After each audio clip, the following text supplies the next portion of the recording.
Can you flick the... There we go. Great. Thank you. Okay, good morning, everyone. Thank you very much for coming to our talk about large language models and the future and about how they will impact us. And already we've got started with how language models such as ChatGPT can help us because I've asked it to improve the title of the not very interesting, imaginative intro and workflow session title and something much more captivating like unlocking the magic of large language models. So already it's helping us along our journey. But this talk has been great because every day there's a new exciting development in the whole world of language models, AI, machine learning. And so it's constantly a learning exercise to get the slides together. And it's even worse when you're trying to understand, adapt, and implement it into your application. And that's what we want to talk about today. How can you use it? How can you go beyond just what are the best ChatGPT prompts, but actually understand what's happening under the covers, what's happening internally inside a large language model, so you can get the best out of them. And that's why I can't do it by myself. I have Barbara here to help. Hi, everyone. Can you hear me right? Yes, great. My name is Barbara Fusinska, and fun fact about me, if you just Google my name or probably ask ChatGPT, I'm the only person in the whole world named like myself, so if you want to find me, it's very easy. I've been a software engineer, or I've been in the software engineering industry for almost 20 years. I know, I look incredibly young. But I switched to data science field a few years back when I moved to London. That was around 9 years ago. However, a few years back, I switched again to my career, and now I'm engineering manager, currently working at Docker. What about you? Okay, so I'm Ben Hall. I created a platform a few years ago called Katacoda. It was an interactive learning environment in your browser. It was very cool, very exciting. It got acquired by O'Reilly, which was great. And now I'm working on something new and exciting, which sadly is not quite ready to be revealed on camera and a live stream. But if you want to chat more, we can talk about it offline over a beer later. And so what are we talking about today? Well, oh yeah, and just in case you haven't guessed from our magical, sparkling charisma on camera, we are a couple, and honestly, I do own more than one t-shirt. It was just a bad choice of packing when I did it, which I didn't quite realize until I went through the slides earlier, and I was committed, so there we go.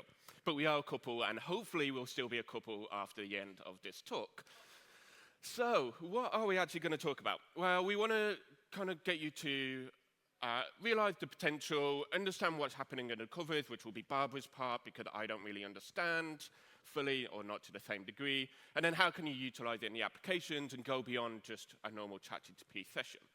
And I hope that many of us have already been playing with these large language models. Things like Copilot can be IntelliSense on steroids, so it can have the intelligence of your entire code base. It understands the context about what you're trying to achieve, the functions that you're trying to implement, and give you more powerful suggestions than just the traditional IntelliSense we've been used to. And so this is a very simple example of just doing some mapping just around my application. And it's not very interesting code. Like, this is code which I don't really want to write at all.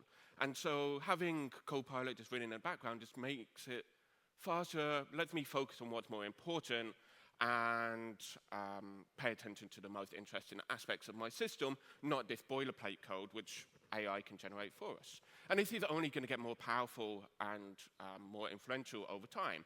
And I noticed that when on the flight over, without Wi-Fi, without any connectivity, I kind of forgot how to write code without it, because I'm so used to now typing a comment saying, remove this item from the array, and Copilot will just do it for me. And without that, I was like, I'll just do a to-do, and I'll ask it when I get to the hotel.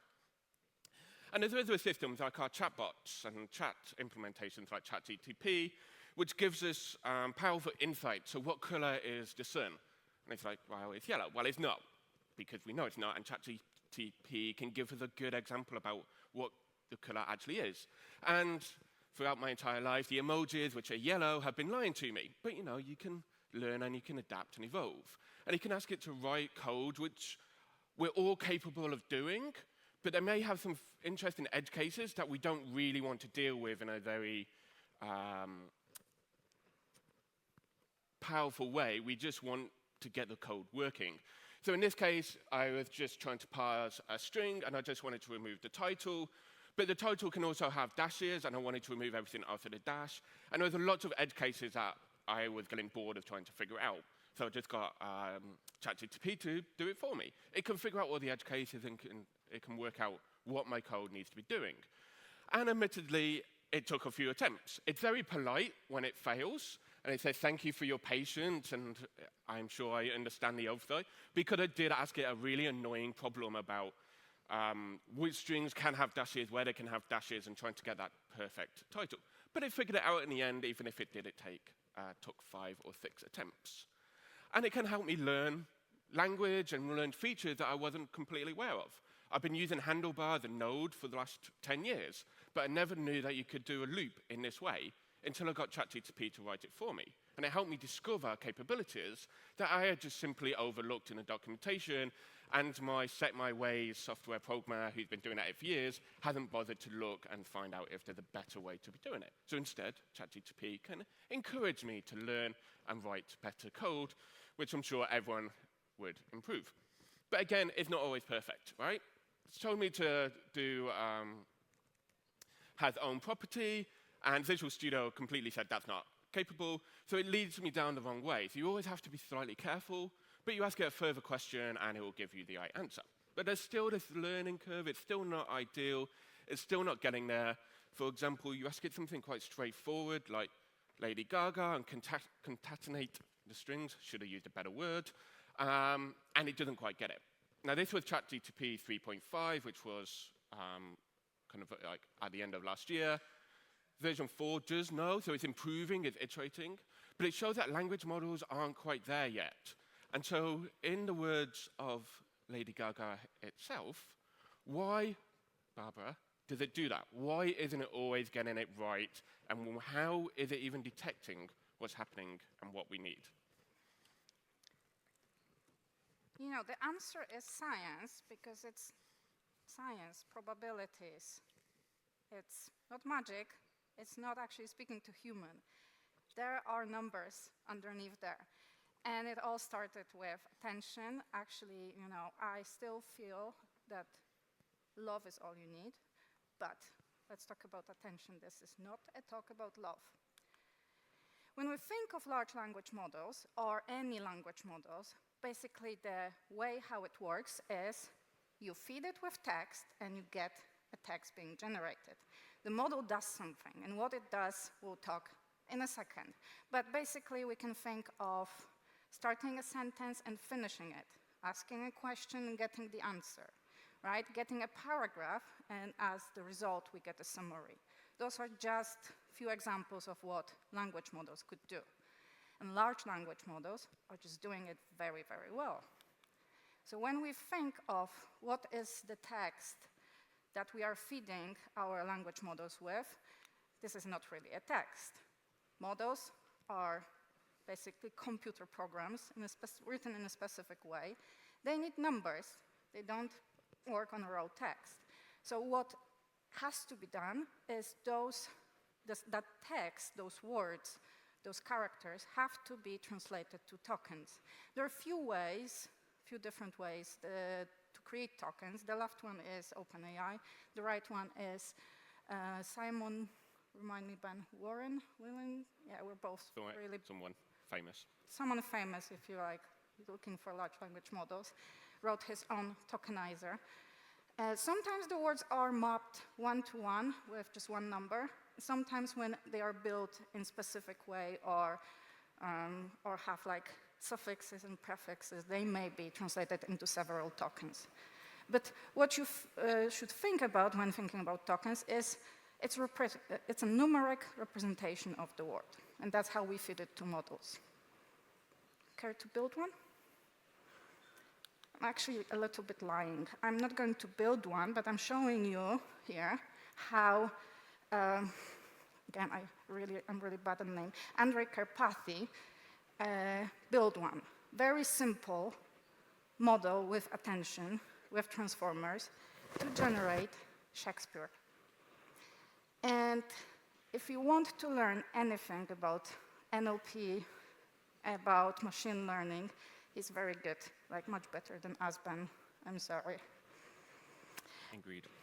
So I used his code, and I'll be showing you the concepts of what is needed to build a large language model, what is needed to build an architecture. I will show you in a second. And actually, writing Shakespeare is not an easy task. It may seem like an easy task, but the model has to learn plenty of things. So we're feeding, in this case, we're feeding it with streams of characters. Those are our own tokens in this case. And we're expecting first the model to learn that there are words and that there are spaces in between them, that there are sentences, that there is a dot, that there are commas, some other characters that are punctuation marks, right? It has to learn the words, right? It's not just some random words, some random character put together. It has to learn English. It has to learn that this is a play. Shakespeare was writing plays, so there is a character name, then there is a colon, then there is what this character said, and then it has to learn how to produce text, produce plays like Shakespeare. So tons of tasks to do. So first try, Andrew wrote a very simple model. And it basically has feed-forward layers, and it's not really producing good results. So what it does, basically what every language model is doing, is creating logics, which are probabilities assigned to a word that is, or in this case, a character that is predicted as next. You know, the best prediction wins. It's not winning, right? This first attempt is just rubbish. So what could you do better? Large language models, that's the idea. So there are few reasons why the previous attempts didn't work. So previously, this is also from Andrew Karpathy on LSTMs and recurrent neural networks that were our first attempts in language models. We were feeding the model with one word or one character at the time, and then taking another character and looking back and like merging some information to produce something outside of it. And it didn't really work that well. LSTMs is an abbreviation from long short-term memory, and it really wasn't long. Like, a paragraph was very often too long, and it did not remember what happened. So that's one of the things that large language models are solving. There are also stuff that it doesn't actually have an opportunity or doesn't have an ability to see which word was where, so location of the word. So let's go to transformers. This is what revolutionized large language models, or this is what revolutionized language models. We have transformers that is an architecture that was published within the attention in that same paper. Attention is all you need. But it actually has few other things. So first of all, it has attention in several places, not just the ones that I've pointed here. It has positional encoding, which is another technique helping with the order. And it has add and norm, which is not a new concept at all, but in this case, adding and normalizing is actually helping with backwards propagation. So we also have blocks. There is an encoder and decoder in this architecture. We'll just show, or Andrew will just show the right part. So we'll be just generating text, will not be encoding. But it's enough to show the concepts. So let's start with the interesting part, attention. We have a nice sentence. Me and Ben really like cats. So the cat scratched the sofa because it was very bored. I just mentioned that LSTMs didn't manage to understand long sentences. And one of the problems was like when you have a long sentence, this one is not long, but you can imagine if you have a paragraph and you have the word it was lost sometimes. What this it is referring to? Attention is a mechanism to tell you when you're processing it, what you should be paying attention to within the whole sentence. So like the darker the color, the more attention you should be paying. That's the concept. How is it done? It's done by matrices.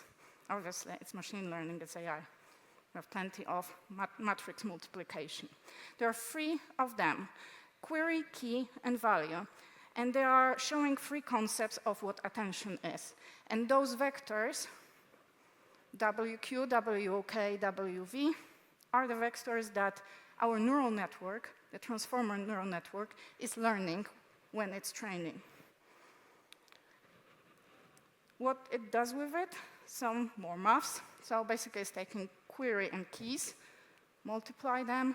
There is a scaling there. There could be some masking there. Then there is softmax. There are plenty of softmax in machine learning. And then it takes the result and again multiply it with values. And it's actually, the math is very, very simple. You just have those matrices, you create them, and you do those multiplications. Andrew added a very cool masking thing. So he added something that when you're processing a specific word, you're taking the average of what happened before. So there are 2 ways of masking it, just looking at the back of the sentence or looking at the whole of the sentence. Looking in the past is easier, usually in life is easier. Look in the past than look in the future. There's another thing I've mentioned, there is positional encoding. So for embeddings that are another representation of our words, we'll talk about this later, positional encoding is just adding information to that representation, saying this word is the first word, this word is the second word, this word is in the middle of the sentence. So there is an encoding, special algorithms that is added to what we are processing within the neural network, and it actually captures the location of the word. And it's, again, done very simply. It's just created and added. I also posted here add and norm, which is a very simple operation, basically add and norm. Right? But it's very important and very powerful thing that is used in transformers, very often neglected because attention is this cool thing. But without adding and norming, the training would take much longer and wouldn't be that effective. So we have position and holding here, we have blocks, and then we run our model. And this is something we got after 500 iterations. Still not perfect, or far from perfect, but 5,000 iterations is not a very long time. And this code has maybe 50 lines of code. So this is something that is, and if you don't believe me, go to Andrew's blog, and it's all out there. It's in GitHub and everything. And in 500 iterations, which took like, what, 10 minutes or something, we have something like this. And that's pretty impressive, just because of those techniques. I think it's your part. That is impressive. So that's great when you've got Shakespeare. It's a known data set, so you can start learning what naturally comes next in Shakespeare because he has certain patterns and certain approaches. And so when you want to generate more of it, you can use that probability quite effectively to understand what's coming next. But when you're asking potentially random unknown, it becomes a lot harder, and as such, you need a lot more data. So where do you get all of this data from? Where has OpenAI managed to understand the entire world's knowledge and capture it and make it so that it can predict what token comes next, and as such, finish sentences, answer questions, and tell us the world's information? And so there's a few different projects. There's like Common Crawl, which has, over the past multiple years, collected every single web page on the internet and made it available in a data set. And so you can go and you can download the entire internet, literally, as one or multiple tar files. But the problem is, the entire internet isn't that useful. There's lots of garbage out there, surprisingly. So what else can you use? What other signals are much more powerful to build you a better data set, which would then build you better results on the output?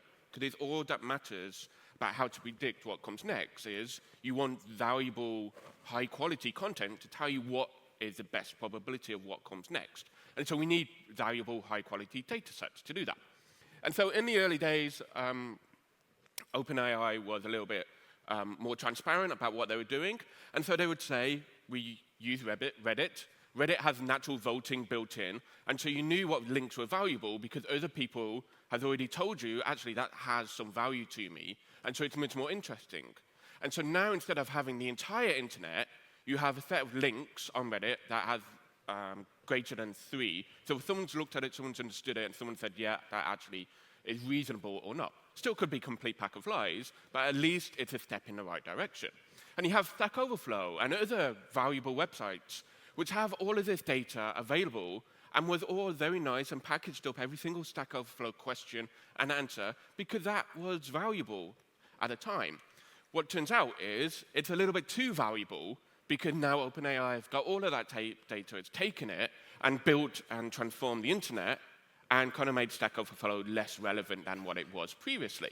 And so now all of these companies which had this vast information are starting to remove all of this access. Reddit has started to deprecate their APIs, so you can't scrape it and you can't access it quite so easily. Stack Overflow has stopped doing dumps of their data, and so instead of the latest questions, you don't have that information available anymore. And instead, they're charging companies because they're trying to make revenue streams too.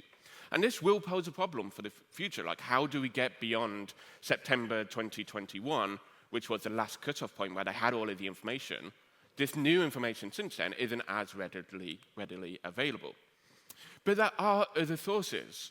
One of the joys of not disclosing every single data source means that you can potentially have data sources maybe you shouldn't use or own, such as LibGen, which may or may not be a collection of every single data set in the world. Again, packaged up as nicely available data sets that you can just download and extract. And this has got everything. Every single fiction or book, every non-fiction, every scientific paper that has been published has generally found its way onto this darker side of the web and has been packaged up. And it's big. It is really big. If you think the entire of Wikipedia is about 22 gigabytes, the entire of LibGen is 130 terabytes. So now they have a huge resource if they were using this to train their models, which we don't know if they are, but if they had, then they have this huge resource of valuable information of published books, so you know it's going to be very high quality. But they don't announce what they are using to train, so we'll never know if that's the case. But what we do know is that they have a huge amount of data, and that's what it's been trained on. So 170 trillion parameters, so these are kind of like number of words, tokens. Atoms, not tokens. Okay. And that it's been trained on. And if we turned, let's say, 130 trillion words into A4 pages, 3 billion. Okay, what's that in real numbers? That's a lot of trees over 60 acres. And to trust that these numbers are correct, I did ask ChatGPT, so they may or may not be correct, but you can see the conversation afterwards.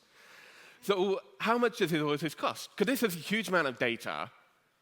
It took 5,000 iterations to train on Shakespeare, but this is a vast amount more data than normal. And so, according to internet rumors, which are always accurate, it cost about 63 million, which is not an insubstantial chunk. And in terms of real resources, that's about 25,000 GPUs. Each server can have about 8 GPUs, so that's about 3,000 servers. And so that's a lot of computing power running constantly over 100 days in order to build and train these models. Ben, who did those calculations? Someone on the internet? Okay. I Or thought ChatGPT? ChatGPT. I don't know, not me. Okay. Something accurate. And all of the information came from this blog post about leaked details, so that's why I'm taking it as fact. But we have spent all of this money, since 63 million roughly, if we were to run it ourselves, and yet it still doesn't know what Barbara's hobbies are. And why would it? Because it's got nothing in the prompt to help predict what comes next. It has nothing to indicate what or who Barbara is. So of course it doesn't know, but that is problematic. If I did want to know that, I would like to know what Barbara's hobbies are. So how do we solve that problem? And we will reveal what my hobbies are by the end of this talk. Spoilers. We'll show you how to do it. So the way how to, well, introduce new information or introduce information that you don't want those models to be trained on because it could be something that you want to have a data privacy over. There's some security about data that is after 2021, obviously. If you want this to talk in some way or with some vocabulary, with some concepts of a specific domain, I don't know, law, legal comes to mind here. If you want the model to perform specific task, the general models, they may seem amazing, especially ChatGPT, but not always fitting in those things. So what could we do? We could customize our model. With some of the OpenAI models, like Newton, I think, are customizable. Not all of them, not ChatGPT, but plenty models out there you could take, customize, do something with it. So how can you do it? The first thing is we want to talk about specific use case. Specific use case is about you have new knowledge, or you have the knowledge you don't want to share with the world, so the model to be built on. And you want this model to look at your knowledge base and answer questions. So that's our use case. One of the ways you could do it is you can provide the information with the prompt. It's called few-shot learning. So basically, it goes like this. These are some pieces of information. Based on this, answer those questions. That's great, that sounds good. Model takes it and provides the information because it can also process the prompt and get that information. However, there is a huge caveat with it. You cannot load your whole knowledge base in a prompt. There are limitations of the prompt. So what are the other ways? Another way is fine-tuning. And fine-tuning is what internet is raving at the moment. There are books, there are blogs, there are talks like ours. How to do prompt engineering. So you build some prompts for the specific task, which fine-tuning is great for, and this model is gathering this information from those prompts, not information, it's gathering the way how it should perform the task, and then it can answer your question. The thing is, with the few-shot learning, if you provide it with information once, and you want this information in another prompt to be in the model, it won't be there. Model will not change itself. It will not change its knowledge base. Here, you can provide this knowledge. However, it's been proven that fine-tuning is not the best way to provide new knowledge to the model. It's much better for performing another task. For example, if you want a model to explain things very clearly and talk like a 5-year-old. So it still will have the same knowledge, but it will learn the style and the way how to generate text from the prompts and from the answers of those prompts. This whole process is not easy. There's plenty of software out there to use it. It takes time. It has some reinforcement learning, human in the loop. There's plenty of complexity. But if you want to adjust your model to your specific tasks, that's a very good way to go. I think it's your now. It is. Yeah, so if you can't train a model or fine-tune a model because you have a small data set or because it just didn't fit, how do you still get the answer? And this is where you can start adjusting a prompt without fine-tuning with just an off-the-shelf model. So under the covers, when you open ChatGPT, it gives some very basic initial knowledge, which says it's an assistant, it's trained by AI, and it's got knowledge cutoff. So it has very basic information. But you can adjust this, and so you can say, actually, I want to start the prompt with a defined set of rules, a defined set of behaviors, define how I want the output to be. And what this is doing is it's changing that probability about what characters come next, and it's adjusting how it knows what to and how to continue the output. And so, for example, if we look at other chatbots built on top of ChatGPT and OpenAI, for example, Sydney, which is Bing Chat, apparently, then we can look at the prompt. Now, how this got leaked onto the internet is a work of art, basically by asking the language model various different interesting questions to break outside of its safeguards, but that's a whole another talk. But we have the answer. And so we can see how Microsoft has tweaked and adjusted that initial prompt to make it more targeted for how it wants the language model to behave. And so it says Sydney is a chatbot and it's Bing search. Great. So we kind of have adjusted that if anyone asks, it has some information. It says, do not disclose that you actually called Sydney internally, which obviously has failed. Language models are still just these predictability systems.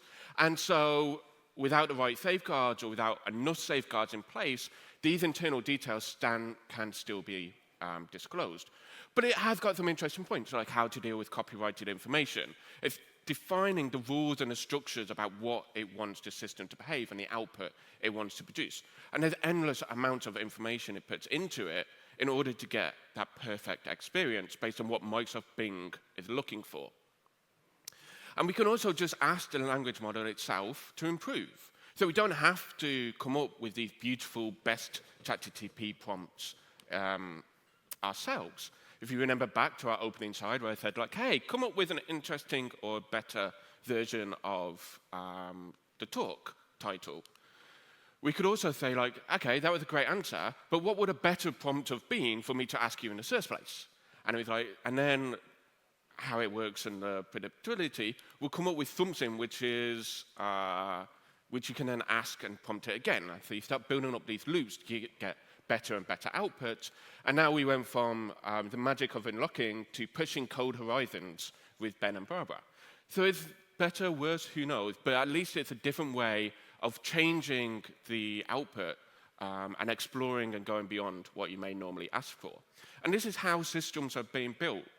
Systems that are using and building on top of language models are taking these very complicated, well, not complicated, but very structured prompts, injecting it with pieces of information about where it wants it, such as what the question is, what data do they have in place, and using that context to help build a better response.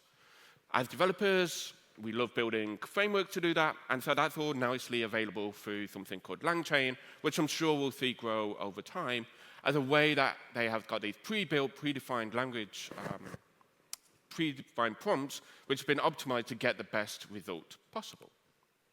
And so now we can ask, what is Barbara's hobbies?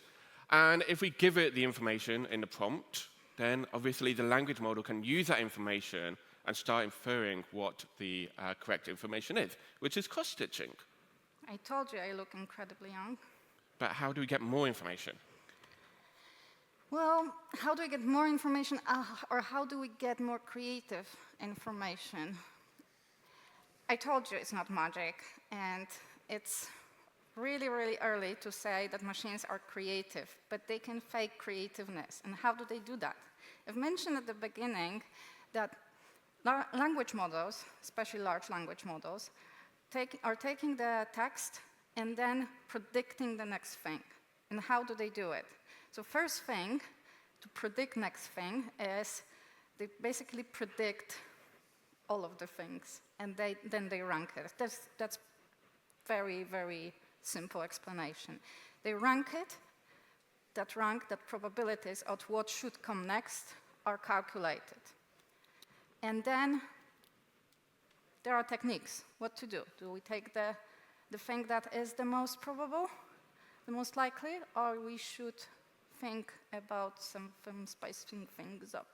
Ben, as you are more creative of the dynamic duo, when I say the sky is what's the Beautiful. There you go. Not even on the list, see? Not even on the list, clear. Or the limit would be what temperature would be like very low. Beautiful is more creative. Come on, you can do better. I really can't. Let's not have an argument.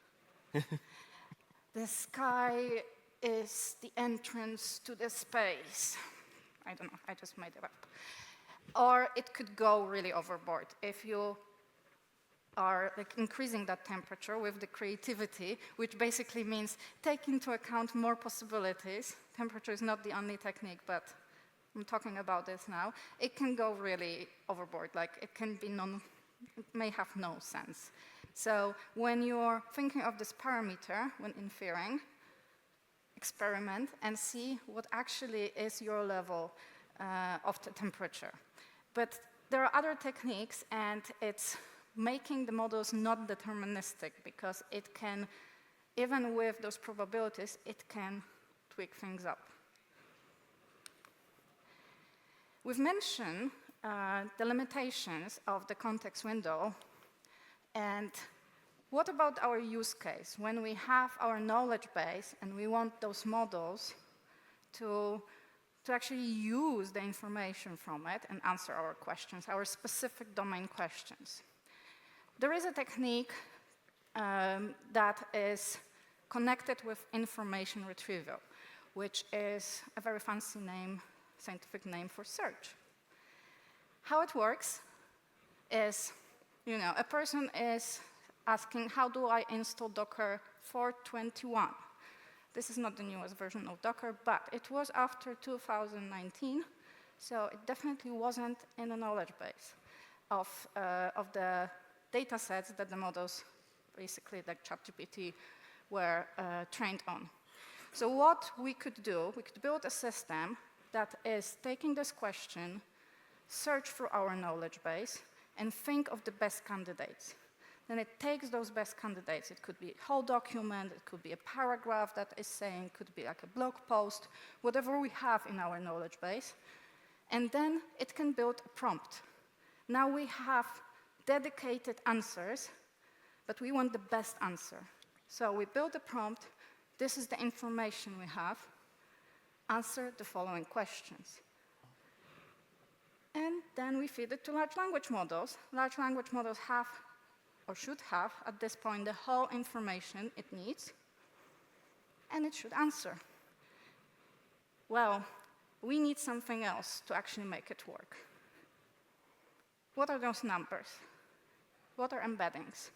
Embeddings are a representation, multi-dimensional representation of words, of paragraphs, of sentences, and those numbers here are embeddings of the word embeddings.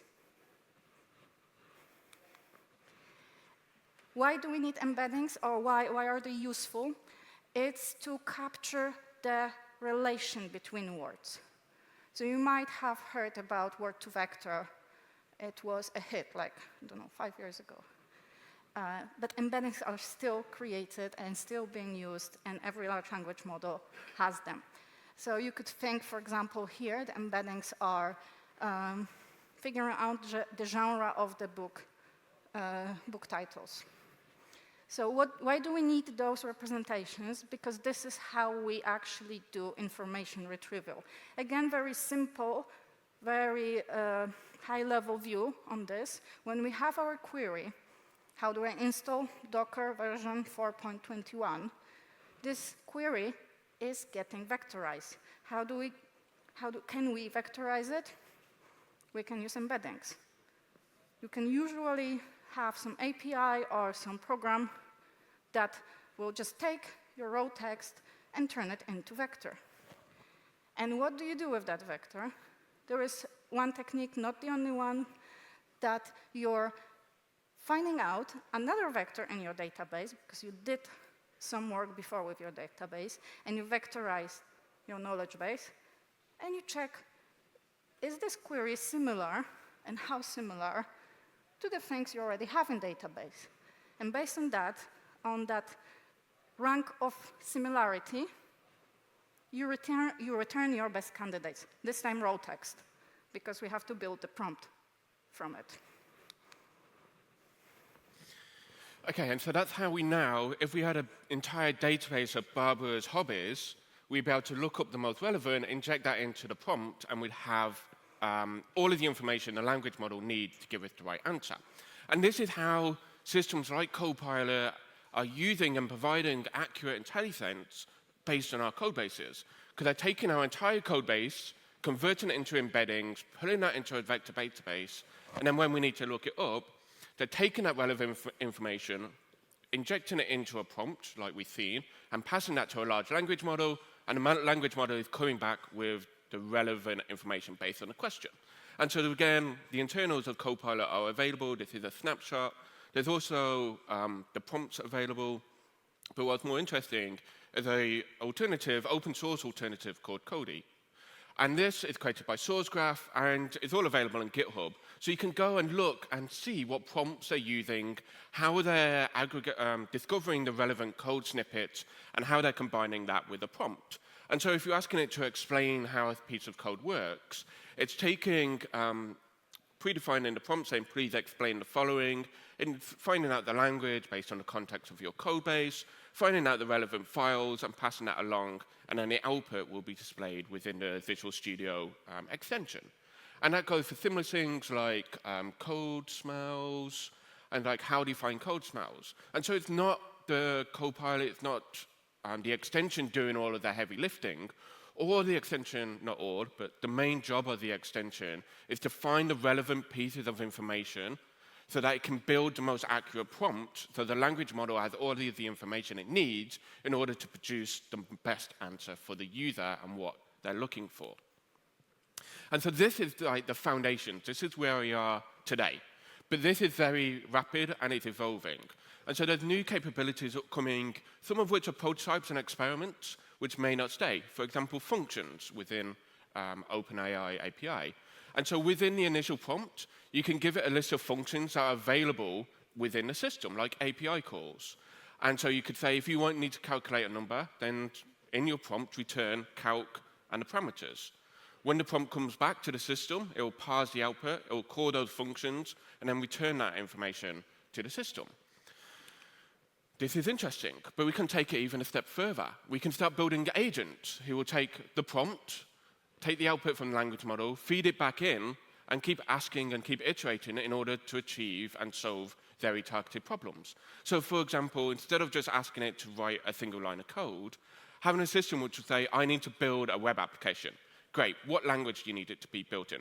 Let's say JavaScript. So then filled out a structure, and it needs some features. So then that will be another prompt, and that will add a feature, and then that will need to be improved. And it will iterate multiple times over the prompt and language model, feeding into itself in order to achieve the goal and to achieve the original objective, which could be build an entire software platform.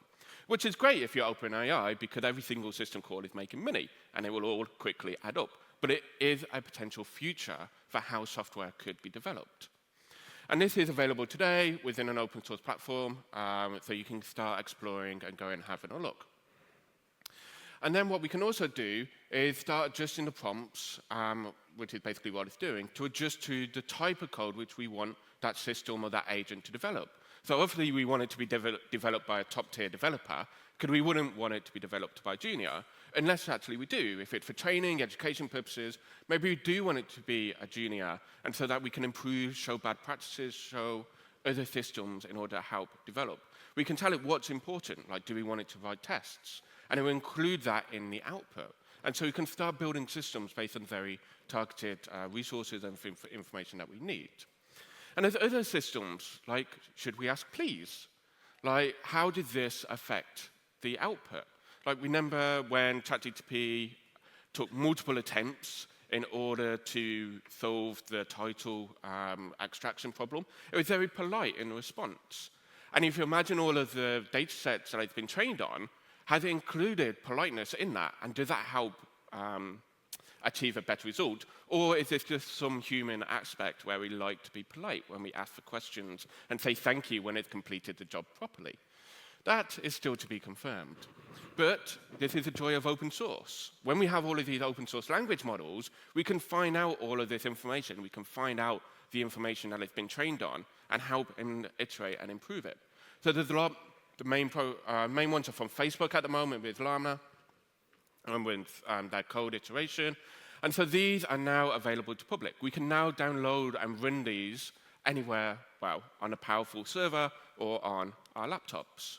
And this will open up opportunities, things like private, internal usages for enterprises, which may not want to be sharing classified, personalized, company confidential information over the internet with a third party. If they want to keep that all in-house, open source language models that they can deploy within their private cloud is the way that we can achieve that.